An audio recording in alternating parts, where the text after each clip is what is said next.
Kumusta mga kanoysi? Welcome back sa ating YouTube channel, Filipino Arsis. So, ngayong araw, another update naman tayo about politika ng ating bansa. No? So, ang video nito ay about naman ito kay Senator Amy Marcos at I think ugnayan nila ito ni Duterte. So, tingnan natin kung ano naka-upload sa video to. So, ang video to ay mula kay Opinion Mo TV. So, meron itong pamagat na Duterte at Amy Marcos, grabe, ito pala ang totoong relasyon nila. Ang pinakatatagong sekreto na bisto. Diyos ko, day. Ito na yon. Kasi may iba kasi na parang nalilito sila. Especially yung mga Marcos loyalists na iboboto daw nila si Amy Marcos. Ano? So, tingnan natin. And then, I think, ano din to, kasi alam naman natin na parang ang tawag kay Senator Amy ngayon is namamangka sa dalawang ilog. Something like that. So, tingnan natin to. So, bago natin simulan, Opinion Mo TV, supportahan nyo yan. Tapos, syempre, kung trip nyo ng mga ganitong reaction video, may kasama kayo manood, huwag nyo na rin kalimutang supportahan yung YouTube channel natin, Filipino Isis. So mga kanoysi, hindi na natin ito patatagalin pa. Simulan na natin, baka agawin pa ng China. Agad na pamagat ng video ito, Duterte at Amy Marcos, grabe, ito pala ang totoong relasyon nila. Ang pinakatatagong sikreto na bistaw. Like, comment, share, subscribe. Start. Noong 2015, ako yung kaisa-isa at unang gobernador na nagdeklara para kay FPRRD. At Kauna-unahang gobernador na nagdeklara para kay FPRRD. Palakpakan. Wala na. Nasagot na yung mga tanong. Grabe, ano, kahit na nasa alyansa siya ng kapatid niya. Kaya pala, nagkaroon siya ng hearing about sa pag-arrest kay FPRRD. gusto ko lang sabihin, noong 2015, ako yung kaisa-isa at unang gobernador na nagdeklara para kay FPRRD. Grabe. At kahit ako ang matirang nag-iisa, maninindigan pa rin ako sa kanya. Kasi At kahit ako na lang natitira mag-isa, maninindigan pa rin ako sa kanya. So in short, nako, baka ano to baka may DDS ba na naningil sa kanya. Ma'am, ano, nasa na yung sinasabi mo dati na kahit ikaw na lang mag-isa, bakit di mo maipagtanggol si FPRD? Like, grabe pala yun, ano, parang kahit na nasa alyansa ka ni PBBM.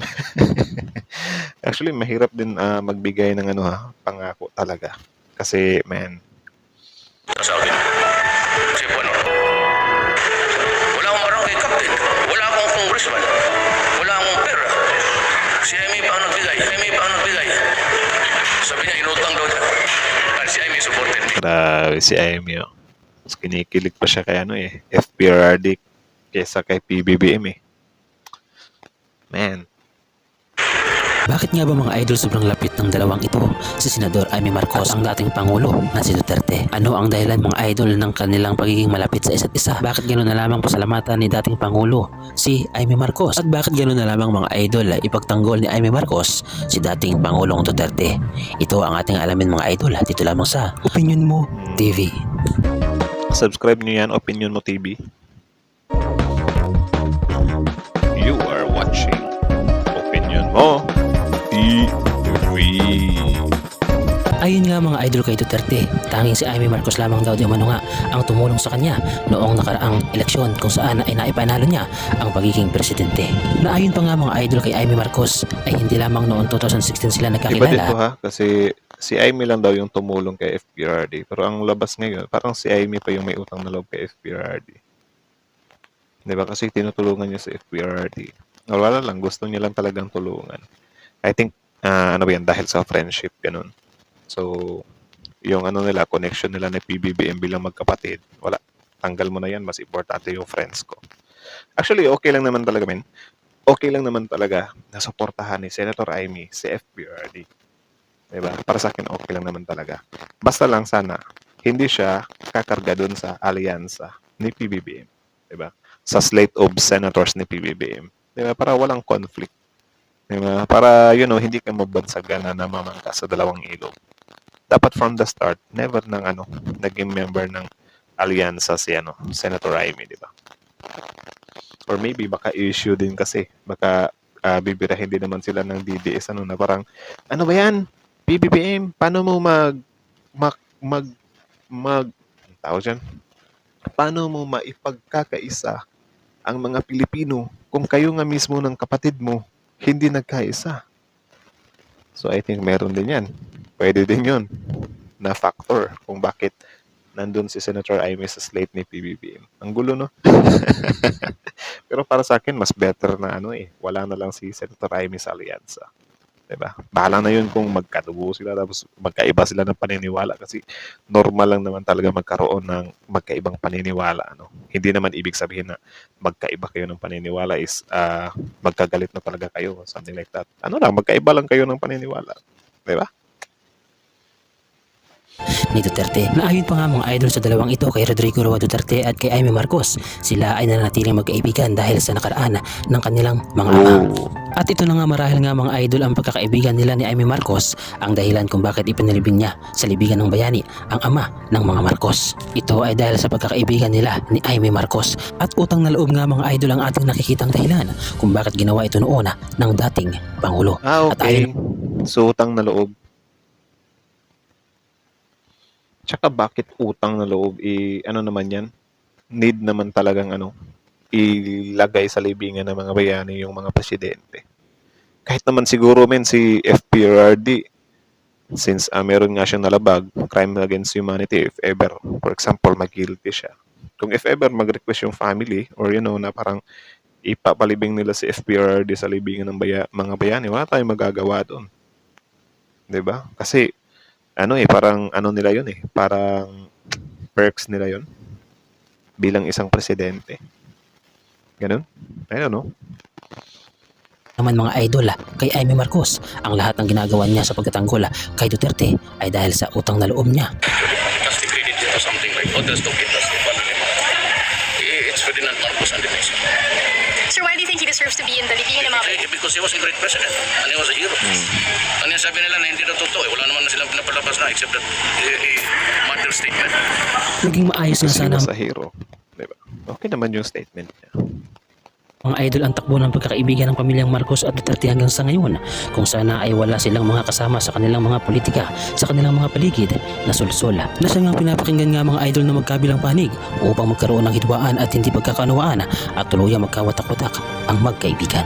Subalit ganoon pa man mga idol ang nangyari sa pamilyang Duterte at pamilyang Marcos. Si Amy Marcos naman ay nanatiling tapat kay Duterte at sa pamilya nito. At kahit Grabe yan, So kayo naman sasabi niyo dun? Comment down below. nga mga idol ano ang mangyari ay hindi di umano nga iiwan ni Amy Marcos ang pamilyang Duterte, lalong-lalo na nga si Tico. Kaya naman tudo pasalamat nga mga idol ang anak ni Duterte na si Sara Duterte kay Amy Marcos dahil di umano nga mga idol sa pagtulong sa politika nito sa kanilang pamilya. Salamat po kay Senator Amy Marcos sa iyahang padayon na pagsuporta sa politika sa amo ako. So parang loyal pala itong si Senator Amy. Grabing loyal. Grabe.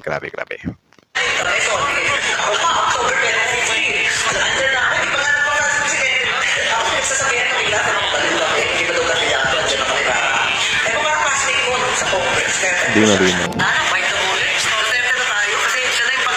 Kasi siya yung pag-asa. This is it. Kaya sira walang kampanya to. Kahit sira ulong kampanya to, let's go with it. What? At dahil nga mga idol sa sobrang lapit nila sa isa't isa at sa sobrang close nila at sa sobrang sweet nila tingnan ay hindi maiwasan nga mga idol ng mga netizen na sila ay pag-isipan na kung ano ba talaga nga mga idol ang mayroon sa kanila at bakit ganoon na lamang sila kakomportable sa isa't isa. Well, hindi okay na lang namang maging sweet. Wala nang problema kung magkaibigan talaga sila. Tapos si Digong is meron naman siyang asawa, di ba? So I think lang talaga. Close friend, ganun. Loyal sa isa't isa, ganun. mga idol ang buong pangyayari at kung ano ang totoo. Pero pakinggan natin mga idol ang sasabihin ni Duterte kay Amy Marcos. Ito na. At kayo na nga mga idol ang umunawa sa inyong mapapanood kung ano ang inyong maiisip tungkol dito. So, my goodness, baka itong video na to yung isa sa dahilan kung bakit grabe. Hindi mabitaw-bitawan ni Senator Amy, si FPRRD. Okay, sit back and relax. Kaya mo ba yung mapunta sa iba? Either akin ka or magkagulo ito.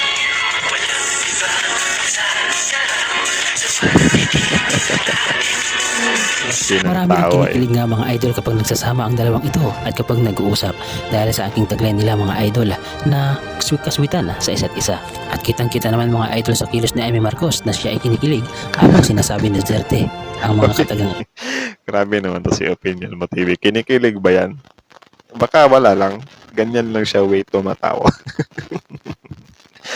Ay, ulit. Kinikilig daw eh. nila mga idol na kaswitan sa isa't isa. At kitang-kita naman mga idol sa kilos ni Amy Marcos na siya ay kinikilig habang sinasabi ni Duterte ang mga katagang Kaya mo ba yung pupunta kasi ba? Either akin ka or kaguloy. Sa mga kilos mga idol ng dalawang ito ni Amy Marcos at ni Duterte ay makikita natin mga idol na sila nga So, don't tell me, Opinion Mo TV, kaya nagkaroon ng utang na loob dahil sa pagpapakilig. Hindi lang. Parang ano lang siguro. I think friendship talaga. Well, wala naman akong say sa friendship ni FPRRD at ni Senator Amy Marcos. Ibang usapan kasi yung yung about doon sa tawag doon sa ICCRS ni FPRRD na parang iimbestigahan something like that. Alam naman natin na meron ng mga victims. Merong mga family, 'di ba, ng EGK victims na hinahangan. 'Di ba? Tsaka marami namang ebidensya, 'di ba? So parang medyo tayo sa part na 'yon. ay totoong magkaibigan. Wala akong utang na loob kanino except for about 3 or 4 person. Sino po yan? I mean, Sino sa inyo nasuporta sa akin? Si Juan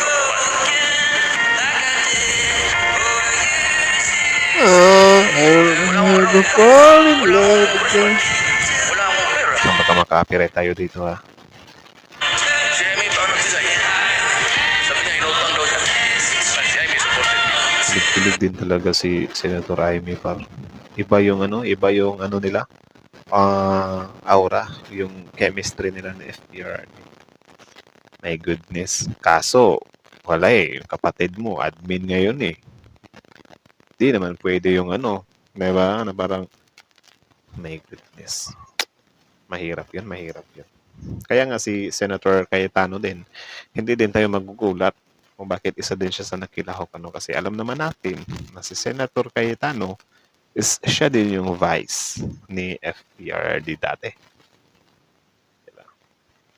Ang lang natin dito, this coming 2028, pwedeng gamitin nila yung yung spotlight ngayon para this coming 2028 manalo sila. If ever tatakbo sila or mag-re-elect or whatsoever. Who supported me in Luzon? No. Only Amy Marcos. Hindi mo ko man alam manalo ako. Sino man ang sumuporta sa akin? Amy Marcos. Ang sumuporta sa akin si Amy. Grabe. Ang pagmamahal nga bilang magkaibigan Din talaga, magaling din kasi magsalita talaga si FPRRD. nga mga idol marahil ang dahilan kung bakit isinasagawa ni Amy Marcos ang investigasyon sa Senate hearing patungkol nga mga idol sa pagkahula at pagka-aresto kay dating Pangulong Duterte. Mahirap yan. At dito lamang mga idol pinapatunayan ni Amy Marcos na totoo siyang kaibigan kay Duterte dahil nga mga idol sa mga sinabi niya noon ay hindi niya ito binitawan. Pero para sa akin kasi ibang usapan yung pagkakaibigan sa politika. 'Di ba? Hindi mo naman pwedeng dalhin yung pagkakaibigan nyo sa politika. Mahirap yun eh. Mahirap yun kasi kapag ganyan, kaya nga medyo mainit tayo 'di ba sa political dynasty na mga magkadugo. Tapos ngayon kaibigan. 'Di ba? Yung kaibigan mas yun, pwedeng i-dispose yun kapag mali yung pinagagagawa nila. Like for example, yung mga DDS ngayon, pinapanawagan nila, binabatikos nila, binabash nila yung mga congressman na mga kumare ni VP Sara na pumirma sa impeachment. Like yun? Dahil ba magkumpare-kumare kayo, hindi na pwedeng i-impeach, hindi na pwedeng ipirma. Kahit na harap-harapan naman yung mga ebidensya na ka-impeach nga talaga si VP Sara. Tapos ito ngayon, okay lang naman, imbestigahan ni Senator Amy, unlimited. Diba yung arrest ni FPRRD, pero sana wala siya sa alyansa ni PBBM. Though wala na siya ngayon, pero parang nag-start kasi siya nandun siya sa alyansa ni PBBM, di ba? Ako yung kaisa-isa at unang gobernador na nagdeklara para kay PRRD. At kahit ako ang matirang nag-iisa, Nag-iisa. maninindigan pa rin ako sa kanya. Kasi ang dahilan na marami kaming loyalista, kasi yung tatay ko nananatiling tapat at loyal sa mga kaibigan. Ayan, di isa na lang po. Kung kayo ang tatanungin mga idol, Kaya daw marami silang loyalista kasi yung tatay niya tapat sa mga kaibigan. O sa mga loyalista dyan, agree ba kayo doon? Comment kayo sa baba. dapat lamang ba nasuportahan ni Amy Marcos si Duterte kahit na ito ay mayroong mga kaso na ikinakaharap Yun lang. ngayon? Umiiral pa rin ba mga idol sa ngayon ang utang na loob kahit na ikaw Bawal yun, ay bawal yun. mayroong kasalanan na dapat na panagutan? At kung kayo ang tatanungin mga idol, tama ba ang ginagawa ni Amy Marcos na magpatawag ng Senate hearing patungkol nga mga idol sa pagka-aresto kay Duterte? Well, sa Bahagi- word na tama ba, hindi natin masasagot yan kasi I think ang tamang tanong, mamaya na lang. Ano naman mga idol ang iyong reaksyon at opinion sa ating comment section. So, yun lang naman mga kanoisis. So, kayo na masasabi nyo dito, comment down below. Tapos yun, pag-usapan natin yan sa comment section. So, again, ang video ko ay mula kay Opinion Mo TV. Supportahan nyo yan. Original video link in the description box below. Panoorin nyo rin, subscribe nyo rin. Tapos syempre, bago nyo iwan yung YouTube channel natin, Philippines, don't forget to like, comment, share, subscribe. So, I think about dun sa tanong ni Opinion Mo TV na okay lang ba or tama ba na imbestigahan niya. I think naman yun, may karapatan naman talaga si Senator Amy na imbestigahan yun. Wala naman tayong problema doon. Di ba? Imbestigahan niya yun kung gusto niya. It's just parang ang weird kasi na parang tumatakbo kasi siya. Pero tala siguro minaha kung hindi tumatakbo ngayon si Senator Amy. Kaya nga si Cayetano, parang hindi din siya totally nababatikos talaga ngayon. Ano lang siya, yung sa 10K lang talaga. Like, up until now, hinahanap pa rin talaga yung 10K. Ay, si boy 10K pala to. Something like that, diba? So, baka next election, doon babanatan si Cayetano. So, si Amy kasi, tumatakbo siya ngayon. Tapos, she came from the slate of PBBM. And then, parang nagpapatawag siya ng hearing. Ang kasi, mas nakakapag-igting kasi dito or parang ang weird niyang isipin kasi hindi siya umalis muna sa alyansa bago niya inimbestigahan yung nangyari kay FPRRD. 'Di ba? Na parang merong backstabbing na nangyayari or merong traiduran ganon or kayo na lang bahalang humusga kung ano yung tamang word pero parang may mga something like that betrayal. Tama ba? Something like that. Na kapatid mo kasi yung may hawak sa'yo, di ba? Tapos yung iimbestigahan mo rin about sa ICC ni FPRD, yung kapatid mo rin. Like, kita nyo naman yan sa mga investigasyon ni Senator Amy. May mga, siya doon, may mga in-slideshow siya na mga picture ni PBBM with his statements, di ba? Na parang telling na, yun nga sinabi ni PBBM na hindi daw niya papusukin yung ICC. Tapos kini-question ni Amy na bakit pinapasok ngayon, something like that. Sagot naman ni Remulla ba yun na nag-change, diba? Kasi syempre grabe naman yung banata nila sa isa't isa. Anong ini-expect mo? Alam nga namang maging loyal si PBBM habang buhay. Alam nga namang magpa-blind si PBBM sa para sa mga DDS. Utang na loob na naging presidente daw kasi dahil daw sa suporta ng mga DDS. Di naman pwede yon kasi ibinoto naman si PBBM ng mga tao, mga Pilipino. Diba? Kahit kami, binoto namin si PBBM. So, hindi siya pwedeng sumunod lang sa kung ano yung utang na loob niya sa mga Duterte. Kasi maling-mali yun. Diba? Sa politika, hindi pwede yung utang na loob. Diba? Ang natin dito, based tayo sa mga ebidensya. Actually, medyo pangayan si Senator Amy kasi medyo safe siya.